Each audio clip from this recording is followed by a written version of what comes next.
Hey everyone, welcome back to career in action. लगन आपकी, advice हमारी। Shilpa Saroj, your mentor. देखो, आज बहुत ही ज़्यादा इंटरेस्टिंग वीडियो है क्योंकि आज जो है आपका, जैसे कि मैं बताऊं कि कल आपका एग्जाम था एनटीपीसी एनएमएल वाला, ठीक है। तो उसका एग्जाम हो गया। अभी हम आ जाते हैं क्वेश्चन पे। 50 क्वेश्चन थे। अभी देखते हैं कि कैसा क्वेश्चन पूछा है और कहाँ से क्वेश्चन आए हैं, ठीक है। कितना आपने कर पाया, मुझे कमेंट सेक्शन में कमेंट करके बताएंगे सारे लोग। तो चलो फिर फटाफट जल्दी से देखते हैं। वीडियो को स्टार्ट करने से पहले मैं आपको बता दूं कि अगर आपने टेलीग्राम ग्रुप ज्वाइन नहीं किया है हमारा, तो प्लीज़ आप टेलीग्राम ग्रुप को ज्वाइन कर लीजिए। जब आप टेलीग्राम ग्रुप ज्वाइन कर लोगे तो आपको समझ में आ जाएगा कि आधा क्वेश्चन पूरा वहीं से आ गया है।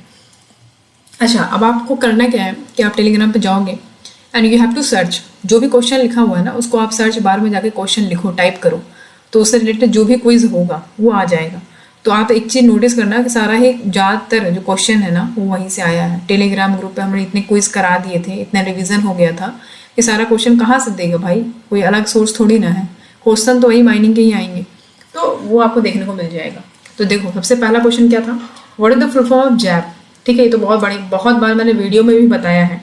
तो जैप का फुल फॉर्म क्या होता है, जीरो एक्सीडेंट पोटेंशियल। ठीक है, पॉइंट नहीं होता है। जोनल पॉइंट क्या होता है, पॉइंट नहीं है, तो नन ऑफ द होगा नहीं। जीरो एक्सीडेंट पोटेंशियल जो है आपका सही हो जाएगा। ओके, अब क्वेश्चन नंबर 2 है स्लोप स्टेबिलिटी रडार, यानी कि SSR से क्वेश्चन पूछा।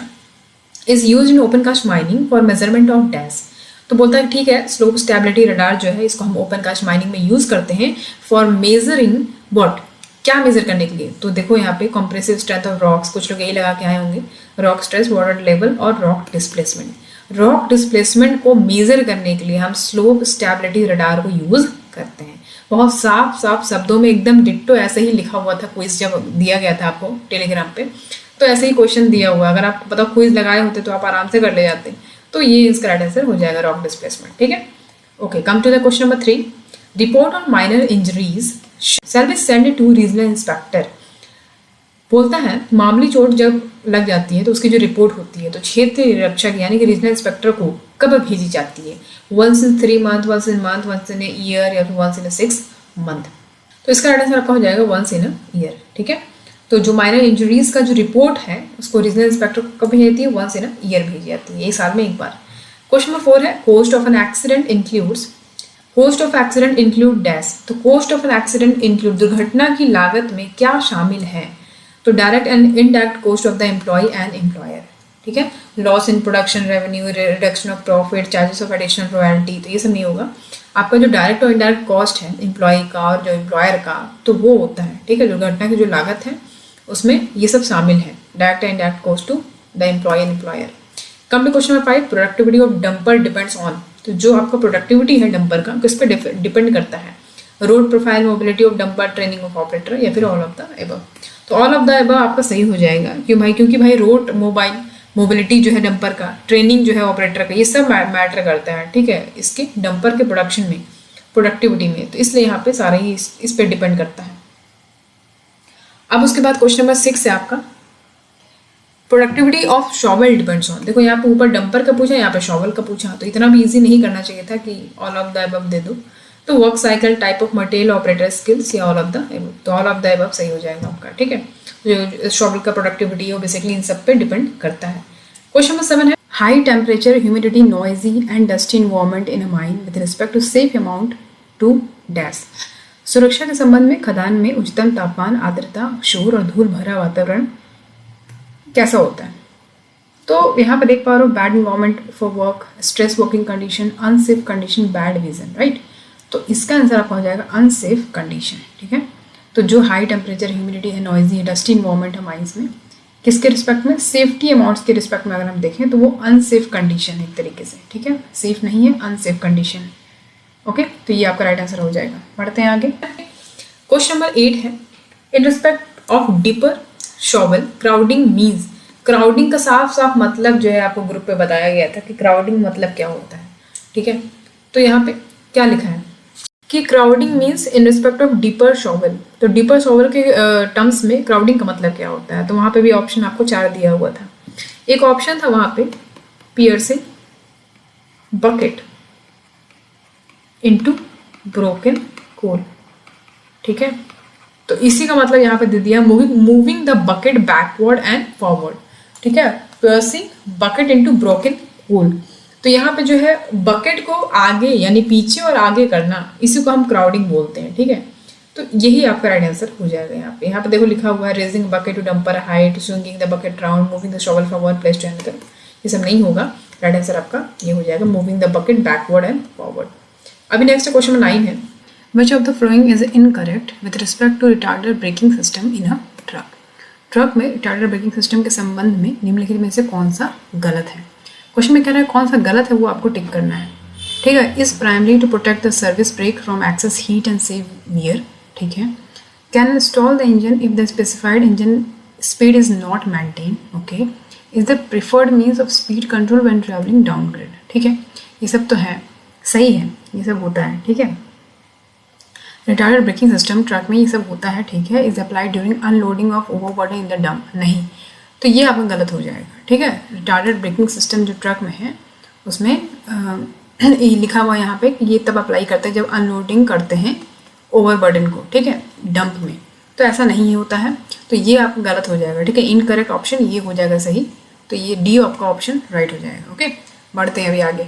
नेक्स्ट है आपका क्वेश्चन नंबर 10, बहुत अच्छा क्वेश्चन है, बहुत बार आ चुका है ये, इतने बार क्विज में आपको दिलवाया है। Super elevation is term use for designing what. Super elevation जो टर्म है इसको डिजाइन किया जाता है, किस लिए डिजाइन किया जाता है? Hall road, bench, dump. Obviously hall road के लिए डिजाइन किया जाता है सुपर एलिवेशन, ढलान जो होती है, ठीक है। ये रोड है, हम ऐसा करके एलिवेशन बनाते हैं ना, सुपर एलिवेशन, तो ये हॉल रोड्स में आपको देखने को मिलते हैं, बड़े बड़े हॉल रोड्स में ऐसा करके, तो ये होता है। उसके बाद क्वेश्चन नंबर 11 है, productivity of highly mechanised coal mine depends on what. तो जो प्रोडक्टिविटी है हाईली मैकेनाइज्ड कोल का, वो किस पे डिपेंड करता है? Percentage availability of equipment, percentage utilisation of equipment, percentage man power availability, या फिर बोथ ए एंड बी। तो दोनों ही जो है आपका अवेलेबिलिटी ऑफ इक्विपमेंट और यूटिलाइजेशन ऑफ इक्विपमेंट, दोनों का परसेंटेज, इस पे डिपेंड करता है आपका productivity highly mechanised coal mines का, ठीक है। तो आपका डी आंसर सही हो जाएगा, बोथ ए एंड बी। अभी क्वेश्चन नंबर 12 है, एक्सीडेंट इज व्हाट। एक्सीडेंट क्या है? अनप्लान्ड एंड अनडिजरेबल इवेंट, यही तो है एक्सीडेंट, दुर्घटना यही तो है, को जो कि अनप्लान्ड हो और अनडिजरेबल इवेंट हो, ठीक है। चलो next question number 13, PVC conveyor belt possess what. तो पीवीसी कन्वेयर बेल्ट से भी इतना क्वेश्चन करवाया था क्विज में, देखो यहाँ पे आ गया है ना। तो PVC conveyor belt possess what, इसमें क्या होता है? Fire resistant property, anti slippage property, high coefficient friction value that then rubber belt, या फिर हाई कैपेसिटी ऑफ ट्रांसपोर्टेशन। तो पीवीसी कन्वेयर बेल्ट जो होता है इसमें फायर रेसिस्टेंट प्रॉपर्टी होती है, ठीक है। तो इसको इतने बार बताया था, तो देखो यहाँ पे पूछ लिया है, ठीक है। चलो अभी नेक्स्ट देखो question 14, what which of the flowing factor is considered for calculation of cycle time of excavating machine. तो यहाँ पे साइकिल टाइम, जो एक्सकवेटिंग मशीन का जो साइकिल टाइम होता है उसको कैसे कैलकुलेट करते हैं, किस फैक्टर से कैलकुलेट करते हैं? इसको मैंने इतनी बार बताया था, स्विंग फैक्टर, मैंने आपको बताया है इतनी बार, स्विंग फैक्टर, राइट। देखो यहाँ पे आ भी गया क्वेश्चन में, तो स्विंग फैक्टर जो है आपका राइट आंसर हो जाएगा। ये जो फैक्टर, इससे हम जो आपका साइकिल टाइम है एक्सकेवेटिंग मशीन का, उसको हम कैलकुलेट करते हैं, ठीक है। तो ये राइट आंसर हो जाएगा। मैंने स्विंग फैक्टर बताया था आपको, जाके वीडियो देखेंगे तो समझ में आएगा। क्वेश्चन नंबर 15 देखो, विच of the following is a modern method of training, ठीक है। अभी क्या ही बोला जाए, अभी आप सोच रहे होंगे कि ये पेपर कहाँ से मिला है ना, तो बहुत जगह ऐसा हुआ है कि समझ रहे हो ना, अब आप समझ लो कहाँ से हुआ। तो पेपर मतलब इंतजाम कर लिया उन्होंने फोटो वोटो खींच के, हालांकि ऐसा सही तो था नहीं, ऐसा करना नहीं चाहिए। करना क्या नहीं चाहिए, बहुत लोग इतने दूर दूर से गए थे एग्ज़ाम देने, सोचो आप खुद सोचो जो एग्ज़ाम देने गए होंगे, है ना, और उसके बाद फिर वहाँ पे इस तरीके से खुलेआम चीटिंग हो रही है, तो ये चीज़ मतलब मान्य नहीं है, लेकिन अब किया क्या जा सकता है। तो इसीलिए जो है मैं डायरेक्ट आपको सॉल्यूशन बता रही हूँ कि ये देखो क्वेश्चन का सॉल्यूशन क्या है। अभी इस पे हम इस मुद्दे को इतना खड़ा नहीं करेंगे कि क्यों हुआ चीटिंग, ये हुआ वो हुआ, दुनिया भर का ये सब करने से कोई मतलब है नहीं, ठीक है। करना जो है सरकार जैसी है वैसे चलेगी, है ना, जिसको जो करना है वो करेगा, अपना जो है नुकसान करने से कोई मतलब है नहीं, है ना। आपका भी टाइम वेस्ट होगा, ठीक है, आपके ऊपर इतने दुनिया की बातें होंगी, इससे बेटर है कि भाई दूसरा जो एग्ज़ाम है उसकी प्रिपरेशन करो, ठीक है। SSC माइनिंग सेदार में there no chances of this type of corruption, तो आराम से उसको देना है। अभी ये देख लो कि हाँ ये क्वेश्चन रिपीट हो सकते हैं, तो इसको इस तरीके से क्वेश्चन आ सकता है, तो इसलिए यहाँ बताने का मेन पर्पज़ है, ठीक है, वरना इसको रिवील करने कोई मतलब था नहीं। तो चलो देख लो इसको भी। तो क्वेश्चन क्या बोलता है, which of the following is a modern method of training. जो मॉडर्न मेथड है ट्रेनिंग का वो क्या है? तो सबको पता है सिमुलेटर ट्रेनिंग, ठीक है। सिमुलेटर ट्रेनिंग में क्या होता है, जैसे मान लीजिए ड्राइवर है तो एक ऐसा हॉल टाइप का बनाएंगे, उसमें यहाँ पे ड्राइवर को बैठाएंगे, ठीक है, और अगल बगल का पूरा उसको एक चश्मा या कुछ लगाते हैं, तो उससे उसको ऐसा फील होगा कि वो माइंस में है, ठीक है, और पूरा उसको अगल बगल पूरा चला रहा है ट्रक या जो भी चला रहा है, उसको ऐसा अनुभव होगा कि वो अगल बगल उसके सब माइंस एरिया में है और पूरा ट्रक चला रहा है, तो उस तरीके से पूरा उसको एक्सपीरियंस होगा। तो उससे वो ट्रेनिंग कराते हैं, उसको ट्रेनिंग देते हैं, ठीक है। तो सिमुलेटर ट्रेनिंग में यही होता है। तो ये समझ लिए मॉडर्न मेथड है ट्रेनिंग का। उसके बाद क्वेश्चन नंबर 16 है, which of the flowing parameters causes bench failure, ठीक है। तो कौन सा इस 4 ऑप्शन में से ऐसा कौन सा पैरामीटर है जिनसे बेंच फेलियर हो सकता है या उसका कारण बनता है? Bench with presence of fault, या फिर बेंच हाइट, या फिर ऑल ऑफ द एबव। तो अगर किसी भी तरीके का फॉल्ट है, ठीक है, तो उसकी वजह से बेंच फेलियर हो सकता है, नो डाउट हो सकता है। तो ये आपका राइट आंसर हो जाएगा। अभी क्वेश्चन नंबर 17 देखिए, विच of the following statement is not correct, ठीक है। क्वेश्चन में कह रहा है कि कौन सा स्टेटमेंट सही नहीं है, यानी कि गलत है। Control blasting is done to avoid fly rocks. पहली बात तो ये समझो कि जो फ्लाई रॉक्स हैं इनको हटाने के लिए हम कौन सा ब्लास्टिंग करते हैं? मफल्ड ब्लास्टिंग, ठीक है, मफल्ड ब्लास्टिंग करते हैं, सबको पता है। तो कुल मिला ये गलत हो गया। फिर है secondary blasting is done for big size boulder, ठीक है। Secondary blasting is done to avoid the toe formation. अभी टोए फॉर्मेशन जो है ये इससे नहीं करते, इसको हटाने के लिए हमें क्या करना होगा? हम सब ग्रेड ड्रिलिंग करते हैं, सब ग्रेड ड्रिलिंग करते हैं, राइट। तो ये करते हैं, तो ये कहाँ से हो जाएगा फिर सेकेंडरी ब्लास्टिंग? तो ये भी गलत। Stemming is required to avoid the blown out shots, ठीक है। स्टेमिंग से हम ब्लोन आउट शॉट को हटा देते हैं, ठीक है, ये समझ में आ गया। इसमें 2 ऑप्शन जो ऐसे हैं जो कि गलत हैं, ठीक है, यहाँ पे ग्रेस मार्क मिल सकता है। ये क्वेश्चन का ऑप्शन गलत यहाँ पे दिया हुआ है, 2 ऑप्शन दे रहा है जो कि इनकरेक्ट है। तो इस हिसाब से इसमें देखो कमीशन क्या लेता है, ठीक है। बढ़ते हैं आगे हम क्वेश्चन की तरफ। क्वेश्चन में 18 है, व्हाट इज पाउडर फैक्टर? अभी तो 75 बार उसको पाउडर फैक्टर बताया गया है, अब इससे ज़्यादा तो नहीं बता सकते हैं, ठीक है। तो per ton of coal blasted using 1 kg of explosive used, ये राइट आंसर आपका हो जाएगा, ठीक है। मोस्ट ऑफ द टाइम आपको पाउडर फैक्टर बताया गया है। तो कोई भी वीडियो देखोगे मेरा मतलब उसमें अगर आपने देखा होगा कि 50 मोस्ट इंपॉर्टेंट MCQ ऐसा करके, तो उसमें आपको देखने को मिलेगा पाउडर फैक्टर भी। तो ये इसका राइट आंसर हो जाएगा। उसके बाद नेक्स्ट है 19, AFDSS install in HEMM can not be used for. पहली बात तो AFDSS ये क्या होता है इसके बारे में भी जान लो। इसको हम बोलते हैं ऑटोमेटिकली या फिर ऑटोमेटिक बोलो, automatic fire detection suppression system, ठीक है, सिस्टम। तो automatic fire detection suppression system, इसको हम बोलते हैं AFDSS। तो सिंपल से ये जानो कि जो हेम होता है उसमें हम फायर सप्रेशन सिस्टम को यूज़ करते हैं, ठीक है। तो वो लगा होता है, तो उसी को हम AFDSS बोलते हैं, ठीक है। यहाँ पे क्या बोल रहे हैं? AFDSS install in HEMM can not be used for. तो इंस्टॉल किया जाता है हेम में, ठीक है, समझ में आ गया। तो इसको हम यूज़ नहीं करते हैं। किस लिए यूज़ नहीं करते हैं? यहाँ पे देखो लिखा है डिटेक्शन ऑफ फायर, बिल्कुल इसको तो हम यूज़ करते हैं भाई। यहाँ पे लिखा कैन नॉट बी यूज्ड, ठीक है, तो हमको ऐसा ऑप्शन चूज़ करना है जो कि यूज़ नहीं किया जाता है। तो डिटेक्शन ऑफ फायर डिटेक्शन में AFDSS का काम होता है, बिल्कुल होता है। सप्रेशन ऑफ इलेक्ट्रिक फायर्स, बिल्कुल। सप्रेशन ऑफ ऑयल फायर्स, बिल्कुल। तो तीनों में ही हम इसको यूज़ करते हैं, AFDSS सिस्टम यूज़ किया जाता है। तो इसका ऑप्शन आपका हो जाएगा नन ऑफ द एबव। ऐसा कोई ऑप्शन नहीं है जिसको हम जिसमें ना यूज़ करते हो, तो इसलिए आपको none of the above tick करना पड़ेगा। क्वेश्चन 20 है, rotation of impeller inside the pump forces water to enter into the suction pipe, it is affected due to what? Pump के अंदर यहाँ क्या लिखा? परित करने वाले का घूमना पानी को सक्शन पाइप में प्रवेश करने के लिए मजबूर करता है, या किसके कारण प्रभावित होता है? तो ऑब्वियसली सक्शन के कारण ही होगा ना, तो ये सक्शन के कारण ही होता है, तो ये जान लीजिए। Next 21, voltage limit shall not exceed dash for general lighting in open cast mine. अब यहाँ पे देखो मस्त क्वेश्चन है, वोल्टेज लिमिट पूछ रहा है कि शैल नॉट एक्सीड कितने ज़्यादा नहीं होना चाहिए जनरल लाइटिंग के लिए, if in the case of open cast mine. अगर ओपन कास्ट माइन है तो आपको 250 वोल्ट याद रखना था। अंडरग्राउंड होता तो 125 वोल्ट लगाते, लेकिन यहाँ पे ओपन कास्ट बोल रहा है तो 250 वोल्ट आपका सही हो जाएगा, ठीक। जनरल लाइटिंग के लिए 250 वोल्ट चाहिए, इससे ज़्यादा नहीं होना चाहिए लाइटिंग, जनरल लाइटिंग जो होती है। क्वेश्चन 21 है, operator seats in the vehicle HEMM should be design dash to have adequate comforts while driving continuously. यहाँ बोल रहा है कि ऑपरेटर का जो सीट है व्हीकल में या हेम जो है उसको ऐसा डिज़ाइन होना चाहिए जैसा एडिक्वेट कंफर्ट्स, जब उसको चलाए कंटिन्यूअसली तो उनको कंफर्ट्स महसूस हो, ठीक है। तो एर्गोनॉमिकली, ठीक है, एर्गोनॉमिकली डिज़ाइन, एर्गोनॉमिकली मतलब एर्गोनॉमिकली डिज़ाइन किया होना चाहिए, ठीक है। एर्गोनॉमिकली क्या होता है भाई?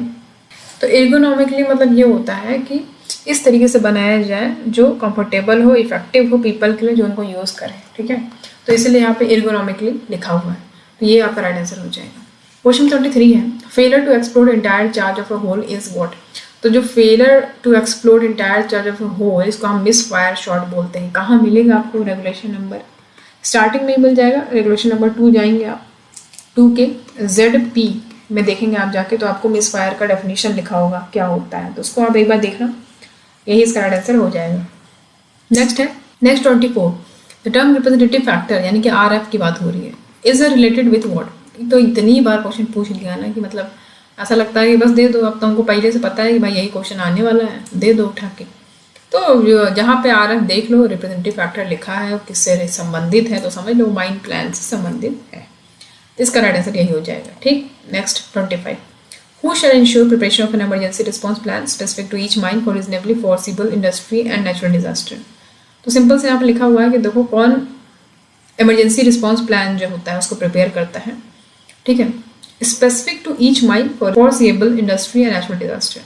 तो यहाँ पे लिखा है कि स्पेसिफिक जो है वो जो इंडस्ट्रियल और नेचुरल डिजास्टर से रिलेटेड हो, उनको यहाँ पे इमरजेंसी रिस्पॉन्स प्लान को क्या करता है? प्रिपेयर करता है। कौन करता है? ऑनर करता है, ठीक है। कौन करता है? ऑनर करता है, इंपॉर्टेंट है। तो यहाँ पे देख पा रहे हो इंडस्ट्रियल और नेचुरल डिजास्टर के लिए जो डिफरेंट माइंस होते हैं उनके लिए एक विशिष्ट आपातकालीन प्रतिक्रिया योजना की तैयारी करेगा, सुनिश्चित करता है ऑनर। ओके, क्वेश्चन 26 है, the manager shall make arrangement for all overman other official to meet him और an assistant manager dash for the purpose of confirming of that meeting. ये क्वेश्चन तो मतलब बेतुका क्वेश्चन है, बिल्कुल है, देना तो नहीं चाहिए, देने लायक तो है नहीं, है ना क्वेश्चन का मतलब ना कुछ क्वेश्चन का, क्वेश्चन बहुत बर्बाद क्वेश्चन दे दिया है, ठीक है, लेकिन अभी दे दिया है तो क्या करेंगे देख लेते हैं। तो यहाँ पे क्या बोल रहा है, प्रबंधक उस बैठक को आयोजित करने के लिए उद्देश्य से सभी ओवरमैन और अन्य कर्मचारियों के लिए उससे या एक सहायक प्रबंधक से डैश मिलने की व्यवस्था करेगा। कब मिलने की व्यवस्था करेगा? Once in every working day, ठीक है, एक बार हर वर्किंग डे में एक बार तो मिलने का ट्राई करेगा, ठीक है, व्यवस्था करेगा ऐसा करके। देख लें उसको। क्वेश्चन 27 है, whose duty is to investigate the accident occurred in mine. तो माइंस में कोई एक्सीडेंट अकर हो जाता है तो किसकी ड्यूटी है कि भाई वो इन्वेस्टिगेशन करेगा? Safety officer. और कौन करेगा? सेफ्टी ऑफिसर ही तो करेगा ना, ठीक है। लल्लू पंजू क्वेश्चन दे दिया है तो सभी कर लेंगे। चलो देखो, क्वेश्चन 28 है, who is a nominated owner of mines of public limited company. अच्छा, एक दिक्कत बड़ा ज़्यादा है, जब ये लोग पेपर बनाते हैं तो ऐसा लगता है कि बहुत जल्दी में इनको भागना है कहीं, है ना। तो इनको क्वेश्चन को ऐसा बनाना चाहिए कि क्वेश्चन कंप्लीट हो, इनकम्प्लीट ना हो। क्वेश्चन को पूरा कंप्लीट तरीके से, ग्रामेटिकली तरीके से देखना चाहिए कि भाई सही है कि नहीं, करेक्शन है कि नहीं। जैसे लिखे नहीं कि बस दे दो पेपर उठा के, ऐसा नहीं करना चाहिए। अभी आगे बहुत सारे क्वेश्चन ऐसे हैं जो इनकम्प्लीट है एक तरीके से, लेकिन ठीक है अभी दे दिया, क्या करेंगे। तो यहाँ बोलता है कि नॉमिनेटेड ऑनर कौन होता है माइंस का पब्लिक लिमिटेड कंपनी के लिए? तो डायरेक्टर होता है, ठीक है, director tech of the company, director technical of the company. Okay, यही राइट आंसर हो जाएगा आपका। क्वेश्चन 29 है, notice of accident shall be submitted to concern authority within dash of any such occurrence. तो बोलता है दुर्घटना की सूचना ऐसी किसी भी घटना के 24 घंटा के भीतर संबंधित अधिकारियों को प्रस्तुत की जाएगी। तो याद रखिएगा इसको, 24 आवर्स के अंदर भीतर जो है अगर कोई ऐसा एक्सीडेंट हो जाता है तो उसको सबमिट किया जाएगा कंसर्न अथॉरिटी को, ठीक है। क्वेश्चन 30 है, minor injuries involve in forced absence of injured person from work for period of dash अवधि। यहाँ पे देखो, माइनर इंजरी के केस में क्या होता है, 24 से 72 आवर्स हो सकता है। अब 72 घंटे से ज़्यादा हो जाए तो वो हो जाता है आपका रिपोर्टेबल इंजरी, ठीक, रिपोर्टेबल इंजरी। लेकिन यहाँ पे आपको माइनर इंजरी बोला है इसलिए आपको 24 आवर्स आंसर हो जाएगा। ओके, क्वेश्चन 31 है, who is appointed as chairman of the committee as per mines act. देखो जबरदस्त क्वेश्चन है। क्वेश्चन में बोलता है कि किसे चेयरमैन अपॉइंट किया जाता है कमेटी का माइंस एक्ट के अकॉर्डिंग। तो CIM, secretary of coal, a person in the service of central government. तो जो सेंट्रल गवर्नमेंट में पर्सन हो, ठीक है, person in the service of central government, he can be appointed as a chairman of the committee, ठीक है, CM mines act के according. अब क्वेश्चन 32 है, a person employed in open cast mine is entitled for annual leave with wages at a rate of dash. यहाँ पे देखो जबरदस्त question है ये, इसको मैंने बहुत बार बताया है कि person employed in open cast mine. तो पहली बात तो यहाँ पे ओपन कास्ट बोल दिया, अंडरग्राउंड नहीं बोला है, ठीक है। ओपन कास्ट बोल दिया है, इसका मतलब 1 day for every 20 days of work, ठीक है। तो यहाँ पे ओपन कास्ट लिखा है तो ओपन कास्ट है तो 1 day for every 20 day of work. अगर अंडरग्राउंड लिखा होता तो आप क्या लगाते, 1 day for every 15 days of work. समझ में आया? तो इस तरीके से हम इसको पहचानते हैं। तो यहाँ पे ओपन कास्ट बोला है is entitled for annual leave with wages at a rate of, किस रेट के हिसाब से इनको एनुअल लीव मिलेगा? तो 1 day for every 20 days of work. Okay, ये राइट आंसर हो जाएगा। अब क्वेश्चन नंबर 33 है, register of details of person employed in mind shall be maintain. अब मैंने उसको इतनी बार बताया था, ठीक है, आपको पूरा फॉर्म्स का मैंने वीडियो भी बनाया था, देखा होगा आपने, तो उसमें से समझ में आना चाहिए कि फॉर्म ए में जो है सारा डिटेल्स दिया था, register of details of a person employed in mines, किसने मेंटेन किया था? फॉर्म ए में किया जाता है। तो बहुत अच्छा क्वेश्चन था। क्वेश्चन 34 है, ये सारा क्वेश्चन आपको टेलीग्राम पे मिल जाएगा अगर आप सर्च करोगे तो। Register of daily attendance of person employed in open cast working shall be maintain. तो मैंने आपको बताया था कि भाई जो देखो जो अटेंडेंस था ना, जो डेली अटेंडेंस का रजिस्टर बनता है, ठीक है, वो सारे ही open cast, above ground, underground, सबके लिए जो एक ही रजिस्टर बनेगा जो कि फॉर्म डी में भेजा जाएगा। तो फॉर्म डी यहाँ पे मैंने बताया था आपको, तो इसको पता नहीं आपने लगाया है कि नहीं लगाया है, लेकिन यही इसका आंसर हो जाएगा। अभी क्वेश्चन 35 है, workman inspector is designated by whom. अभी वर्कमैन इंस्पेक्टर किसके द्वारा डेजिग्नेट किया जाता है? ठीक है, नामित किया जाता है। तो पहली बात तो ये जान लो कि ये अगर आप देखोगे उठा के तो आपको समझ में आएगा, it should be designated by owner, agent और मैनेजर। लेकिन यहाँ ऑप्शन में देख पा रहे हो आप, एजेंट अलग दिया, ऑनर अलग दिया, मैनेजर अलग दिया, डीजीएमएस अलग दिया है। अब यहाँ ऑनर, एजेंट और मैनेजर लिख दिया है, इसका मतलब कि किसी एक को, यानी उन केस में आपको मैनेजर लिखना होगा, मैनेजर टिक करना होगा। ठीक है, या तो आपको एक साथ दे देता, अलग अलग नहीं देता, तो मैनेजर यहाँ पे राइट आंसर हो जाएगा। 36 का आंसर देखो, 36 देखो क्या बोलता है, dash shall be present through out whenever any work of clearing of fall of ground is being carried out. तो यहाँ पे बोलता है कि जब भी जमीन के गिरने को साफ करने का कोई कार्य किया जा रहा है तो उसे पूरे समय मौजूद रहेगा। तो कौन पूरे समय मौजूद रहेगा? तो वो माइनिंग सरदार होता है, ठीक है, वो मौजूद रहेगा। ओके, क्वेश्चन 37 है, who is the chairman of safety committee. देखो ये तो क्वेश्चन आना ही था, सेफ्टी कमेटी से क्वेश्चन ना आए ऐसा हो ही नहीं सकता। तो सेफ्टी कमेटी का चेयरमैन कौन होता है? तो मैनेजर होता है, ठीक है, मैनेजर राइट आंसर हो जाएगा। अभी नेक्स्ट है 38, in open cast mining standard of illumination in lugs along belt conveyor shall not be less than. अभी जाओगे आप देखोगे mining standard of minimum standard of illumination आप देखो जाके, ओपन कास्ट का अलग है, ठीक है, अंडरग्राउंड का अलग है, वो वाला आप देखा होगा उसमें माइनिंग नोट्स वाले में वीडियो में मैंने बताया होगा आपको, उसका पीडीएफ भी है टेलीग्राम पे, चाहो तो डाउनलोड कर सकते हो। अच्छा, तो उसमें आप देखोगे तो आपको समझ में आएगा, अलग अलग दिया हुआ है कि ओपन कास्ट में मतलब बेल्ट कन्वेयर में हॉल रोड्स का कितना, तो ये सब कुछ दिया हुआ वहाँ पे। तो आप देखोगे वहाँ पे तो वहाँ पे आपको समझ में आएगा कि बेल्ट कन्वेयर के बारे में क्या बता रहा है, शैल not be less then 20 horizontal, ठीक है, एच मतलब हॉरिजॉन्टल, वी मतलब वर्टिकल, ठीक, 20 हॉरिजॉन्टल जो है इससे कम नहीं होगा, ठीक है, बेल्ट कन्वेयर के केस में। ये राइट आंसर आपका हो जाएगा। क्वेश्चन 39 है, airborne dust survey shall be done. तो यहाँ बोलते हैं एयरबॉर्न डस्ट सर्वे जो है वो कब किया जाता है? At least once in every month में एक बार तो होना ही है। तो ये आपका राइट आंसर हो जाएगा। क्वेश्चन 40 है, the record of results of inspection made by workman inspector shell be maintain in form what. तो यहाँ बोलता है कि जो वर्कमैन इंस्पेक्टर है, ठीक है, इनके द्वारा इंस्पेक्शन जो किया जाता है उसका रिजल्ट का रिकॉर्ड बनता है, वो किस फॉर्म में इसको मेंटेन करेंगे? तो फॉर्म यू में मेंटेन करें। कहाँ पे जाके देखोगे आप इसको? ये माइंस रूल में आपको जाके देखोगे 29R में देखो, ठीक है, रूल नंबर 29 में देखोगे जाके आप, क्लॉज 2 देखो, ठीक है, सब रूल 2 देखेंगे आपको मिल जाएगा वहाँ पे, ठीक है, फॉर्म यू में भेजा जाएगा, इंपॉर्टेंट है, यहाँ पर रिकॉर्ड की बात की गई है। क्वेश्चन 41 है, which instrument is not used for monitoring slope movement in a dump slope. देखो जबरदस्त क्वेश्चन है यहाँ पे, क्यों जबरदस्त क्वेश्चन है? क्योंकि कंफ्यूज करने के लिए आपको यहाँ पे दे दिया है। यहाँ पे बोलता है कि ऐसा कौन सा इंस्ट्रूमेंट है जिससे हम डंप स्लोप में जो स्लोप मूवमेंट होता है उसको हम मॉनिटर नहीं कर सकते। किस इंस्ट्रूमेंट से मॉनिटर नहीं कर सकते? 3D scanner, slope monitoring radar, piezometer, TLS। पहली बात तो 3D स्कैनर से बिल्कुल कर सकते हैं, स्लोप मॉनिटरिंग रडार नाम ही वही है, TLS से भी कर सकते हैं। तो पीजोमीटर जो है इससे हम नहीं कर सकते हैं, तो इससे हम करेंगे क्या मेजर? तो पीजोमीटर जो है बेसिकली ये it is use to measure the ground level water. Ground level water जो होता है, ठीक है, ग्राउंड वाटर लेवल जो होता है उसको हम मेजर करते हैं पीजोमीटर से। तो यहाँ पे इसका कोई काम ही नहीं है, तो ये राइट आंसर हो जाएगा, ठीक है। It is not used for monitoring slope movement in dump slope.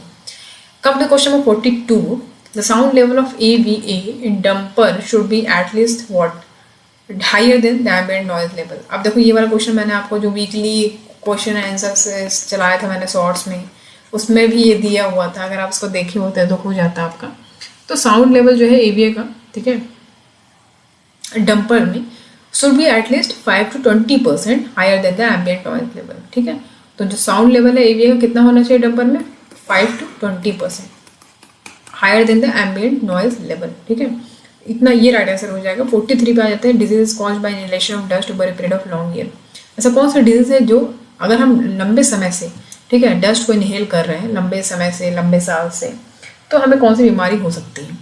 Nystagmus ये तो होगा नहीं, आंखों का ये एंक्लोमिस्टियासिस भी नहीं होगा। निमोनोकोनियोसिस जो है ये आपका राइट आंसर हो जाएगा। निमोनोकोनियोसिस में आप जब डस्ट को बहुत लंबे समय से इनहेल करते जा रहे हैं तो आपको निमोनोकोनियोसिस की बीमारी हो सकती है। ठीक है, चलो क्वेश्चन नंबर 44 देखो, unit of blast induced vibration is what. तो यूनिट बोल रहा है कि ब्लास्ट इंड्यूस्ड वाइब्रेशन का, ये भी मैंने बताया था टेलीग्राम पे, चेक करना जाके। तो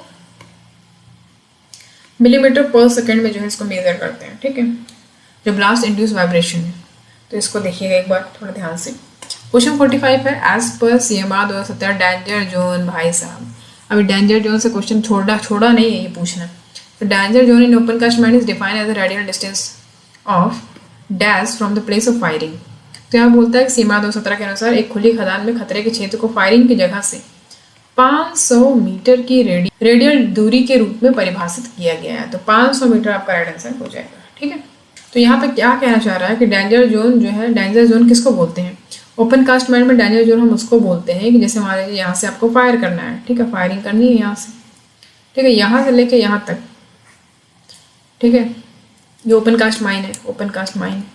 तो ये जो है 500 मीटर जो दूरी है, इसको हम क्या नाम देते हैं, डेंजर जोन। ठीक है, इतनी दूरी के बीच में कोई नहीं देखना चाहिए। ठीक है, तो ये होता है आपका डेंजर जोन। क्वेश्चन 46 है, excessive burden produces what. Excessive burden जो होता है उससे क्या प्रोड्यूस होता है, ग्राउंड वाइब्रेशन बिल्कुल, बैक ब्रेक बिल्कुल, सैटरिंग भी होता है, तो यानी कि सारा ही होता है। All of the above will be the right answer. अभी क्वेश्चन नंबर 47 है, operators of HEMM should be provided with proper PPE if noise level exceed. यहाँ पर बोलता है कि जो ऑपरेटर हैं, हेम ऑपरेटर होते हैं, ठीक है, उनको प्रॉपर PPE किट दिया जाता है अगर नॉइज लेवल एक्सीड हो जाए। अगर नॉइज लेवल कितने से एक्सीड हो जाए, 85 डेसिबल से अगर एक्सीड हो जाता है तो भाई इनको जो है प्रॉपर PPE किट दिया जाता है। तो इसको याद रखिएगा। क्वेश्चन नंबर 48 है हमारा, which of the following safety device are not incorporated in dumper. तो बोलता है तो निम्नलिखित में से कौन सा सुरक्षा उपकरण डंपरों में शामिल नहीं है। ठीक है, नहीं वाला क्वेश्चन बहुत पूछा है इस बार, नहीं है। तो देखो यहाँ पे mechanical device protect operator in case of head to tail collision of dumper, proximity warning device, service parking and braking, dump brake and retarder system, all function cut off switch। तो यहाँ पे बोलता है कि जो इनकॉर्पोरेट नहीं है dumper में, वो देखो यही जो है इनकॉर्पोरेट नहीं है। ठीक है, ये शामिल नहीं है, all function cut off switch शामिल नहीं है, बाकी सब शामिल है। ठीक है, चलो question 49, at what interval the helmet shall be supplied by owner agent और manager to the person employed in a mine. तो यहाँ पे बोलता है कि देखो कितने इंटरवल पे जो हेलमेट है सप्लाइड किया जाता है ऑनर एजेंट मैनेजर के द्वारा जो पर्सन एम्प्लॉयड है माइंस में। तो अंडरग्राउंड में देखो 3 साल में दिया जाता है, ओपन कास्ट में 5 साल का दिया जाता है। तो यहाँ पे हम 3 साल को क्या करेंगे, मान के चलेंगे। ठीक है, तो यहाँ पे आप देख सारो 3 साल दिया है, 5 साल कहीं दिया नहीं है, तो हम इसको मान के चलेंगे कि भैया ये हमसे अंडरग्राउंड का पूछ रहा है। ठीक, 3 years। क्वेश्चन 50 है, notice under section 22 of mines act shall be issued only by. अभी देखो ये क्वेश्चन जो है ये मस्त क्वेश्चन है और एक बहुत अधूरा क्वेश्चन है।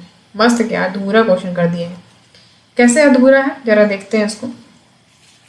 Notice under section 22 of mines act shall be issued only by. यहाँ पे पहले तो ओनली बोल दिया है और दूसरा ये कि ये इनकम्प्लीट है। ठीक है, क्यों इनकम्प्लीट है, क्योंकि यहाँ पे आपको दिया हुआ है कि power of inspector when causes of danger not expressly provided against exist और when employment of person is dangerous. ठीक है, तो यहाँ पे लिखा हुआ है कि in respect of any matter for which no express provision is made or under these act it appears to chief inspector or inspector that any mine या किसी भी उसका पार्ट, ठीक है, जो माइन से कनेक्टेड है या उसके सुपरविजन में है, मैनेजमेंट में है या डिफेक्टिव में है या किसी भी तरीके का वहाँ पे बॉडली इंजरी या किसी पर्सन को हो जाता है तो वो वहाँ पे नोटिस देगा।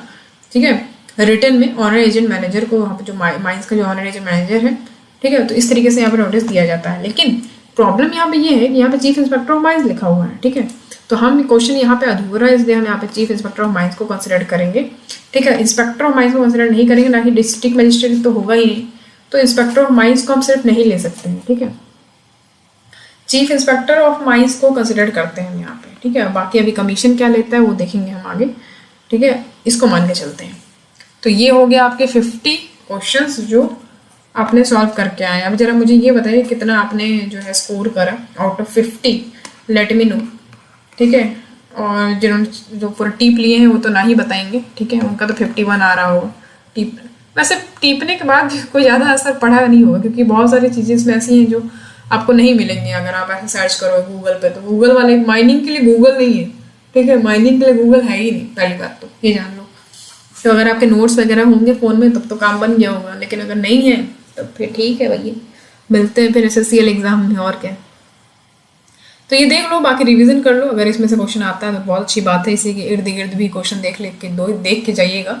अगर इससे आपको एक वो मिलता है कि क्लू मिलता है कि भाई ठीक है इसी के आसपास क्वेश्चन आ सकता है, तो बिल्कुल एकदम अच्छे से रिवीजन करके जाइएगा, ठीक है। ऑल द बेस्ट आपके एग्ज़ाम के लिए, कल के लिए।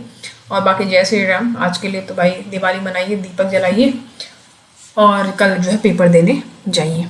बाकी कोई दिक्कत हो, कोई कन्फ्यूज़न हो तो कमेंट सेक्शन में आप कमेंट कर सकते हो। और उसके बाद फिर जो है मिलते हैं फिर आपसे एग्ज़ाम के बाद, ठीक है, डिस्कस करेंगे कैसा हुआ। बाकी ये पेपर तो अगर मेरे हिसाब से देखा जाए, according to me, paper was quite good, ठीक है। अब इट्स अप टू यू कि आपकी प्रिपरेशन कैसी है। चाहो तो कोई इंसान पहला क्वेश्चन ही गलत कर सकता है, नहीं तो सारा ही सही हो सकता है, ठीक है। तो अभी बाकी देखते हैं नेक्स्ट एग्ज़ाम कैसा। आप नेक्स्ट एग्ज़ाम के लिए प्रिपेयर रहिए, ये तो चलो ठीक है, NTPC तो समझ रहे हो, मतलब सिस्टम ऐसा देख पा रहे हो आप कैसा है। लेकिन SSCL का ऐसा नहीं होगा, वो काफ़ी ज़्यादा मतलब डिसिप्लिन टाइप का है, तो आप उसको देना, आप उसको दो। मेन एम आपको वही होना चाहिए एक तरीके से देखा जाए तो, ठीक है। तो चलो फिर ऑल द बेस्ट, मिलते हैं आपसे एग्ज़ाम के बाद। Thank you so much for watching, see you on the next class.